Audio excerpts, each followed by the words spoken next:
Good morning, gorgeous people. I hope you're having a great start to your Friday and jumping in with today's video, which is really about how healing trauma and past wounds truly sets you free. What most people actually don't realize is that most humans, pretty much every human actually, has actually experienced some form of trauma in their life. Now, I want to redefine what trauma is normally defined as from a societal point of view, and that is anything that causes us to question our lovability or our value as a person. Good morning, gorgeous people. Hey, Marguerite. Thank you so much. And hey, Sandra, lovely to have you guys on here. And please say hi if you've just jumped on. Because it is so important when we understand this at a deeper level. Anything that has caused us to question our lovability or our value can end up kind of tripping us up later on in life. And from a lot of the study that I've done, hey Ange, lovely to have you on too, honey. From a lot of the study that I've done, so much of what plays out at an unconscious level and what we attract back into our life, and particularly I want you to take note, if you keep re-experiencing things that are similar, that keep reoccurring in your life, so situations perhaps that you're not delighted in experiencing, keep re-presenting. Now this can sometimes be, good morning gorgeous Fee, lovely to have you on, and Victoria, lovely to see you guys on here. Particularly, these can be things such as in a relationship. You might leave a relationship with a particular person because it feels unhealthy, or it feels like there's a toxic dynamic or something's going on there. But until you actually heal the pattern within ourselves that keeps attracting that situation, that thing will keep representing, and often it gets worse. And the reason why it gets worse is it's further reinforcing the belief or the thought that this is what happens to me, this is how life is, and so it gathers a lot more momentum. And the other part is that when we have unhealed trauma, it's much harder to live from our heart. It's much harder to live from an open space when the heart is not feeling at peace within itself, when we're not feeling whole, completely lovable, completely worthy of anything in our life. Then unconsciously or consciously, we will push things away where we're not allowing our own good to come to us. And so this is the depth really of being able to look at our wounds, and often that is an uncomfortable experience. I've been doing some really deep inner work on myself just over, I'm always doing fairly deep inner work, but it seems like it's been amplified, and I think the year of 2020 has certainly amplified this. I think there's a lot of this coming to the surface, which is why we're experiencing such upheaval in so many areas globally. It is because, at this point in time, humanity, has a real opportunity to actually look at what those unhealed wounds are, look at the ways that we are biased or prejudiced unconsciously often, and really start to heal what is our own wounding, what is our own story, what is our own past narrative that keeps us stuck, that keeps us in the same cycle perhaps of pain, or re-experiencing things that aren't lighting our heart up or aren't what we truly wish to experience.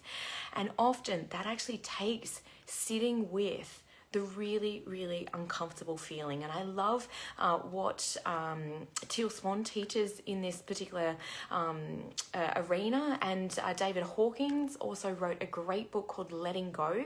And it's really about sitting in the space of our emotional wounding. So whatever experience that we're feeling, because what we tend to do is to deny, repress, suppress, push down, swallow, eat, drink, gamble, all those addictions are coming up because we're not actually willing to look at what's actually going on. And an addiction can be something that appears healthier, but it's a way of distracting ourselves from the pain that we're actually currently experiencing. So being really busy, being really productive, being a workaholic, all of those things can be mechanisms that we've used in order to cope or in order to distance ourselves socially. Oh, I'm too busy to catch up. I'm too busy. That was one of mine. in order to protect ourselves, so we didn't have to open back up, so we didn't have to be vulnerable, so we didn't have to live, with our heart exposed, if that makes sense. And good morning, Tanel, lovely to have you on. So taking some time to really sit with those feelings and to feel what you're actually feeling. And two questions that Teal Swan actually shares with people to really experience is, number one, when was the last time that I experienced this feeling? And it could be, yesterday or this morning or, 2 weeks ago. And the mind will actually take you to that particular event. But more importantly, when was the first time that you experienced this feeling? And often what I've found when I've done that process is I've gone back to a time in my childhood, generally from 0 to 7, because a lot of the evidence is really showing us, that from that particular age, what's actually happening is we're taking in an experience that feels like trauma. And remember, like, if you've been left at daycare for the first time and you're looking around, you cannot find your mum, you don't know anybody. As a 1 or a 2 or 6-month-old or 3 or 4-year-old, that's a really, really scary experience. And we don't have the perception, obviously, of an adult of, hey, they're safe, they're fine, they're with people that they, love and care for them. Like, all those things can be registered in the brain as trauma. And the deeper the emotional intensity around an experience, the deeper that's driven into the subconscious. And it then sets up a coping mechanism of, this is who I need to be in order to protect myself or in order to keep myself safe. And then that becomes the prison then, that we're the limitation that we place on ourselves as we move into adulthood. And then we wonder why it's hard to make a relationship work, or why it's hard to allow ourselves to have financial abundance, or for why our business won't work, or why we can't lose the weight. Like, all of those things come from some form of trauma in the way that we've perceived and experienced as a young child. And unless we're actually challenging this stuff, we actually won't get the opportunity to rewrite the narrative around what that actually truly meant, and what we're actually here as a human being, as a soul, as a spirit, to learn and to grow and evolve. And in a lot of the study that I've been doing recently, it's really about we all come in with specific wounding to heal, so that humanity as a whole can actually heal and experience more love, more connectedness, more unity, and more harmony as we all lift and as we all raise and as we all become conscious of our own wounding. And remember that hurt people. So, again, I could put both hands up and say that, in my own life, when I've been in that place of feeling insignificant, ashamed of myself, humiliated, feeling unlovable, feeling unworthy, feeling that I'm not valued, or I'm people don't appreciate me, or people don't love me, all of those things, that's when I'm acting out. That's when I'm not showing up as my best self. So the more that we can look at those things and be in self-love and self-compassion, and really nurture and love and show up as the adult parent that we longed for perhaps at the time. And even if we have the best parents in the world, there's always those incidences, like I said, just being dropped off at daycare at the first time. And that's not to diminish, anybody's experience, if they have experienced, what society obviously would deem as true significant childhood trauma.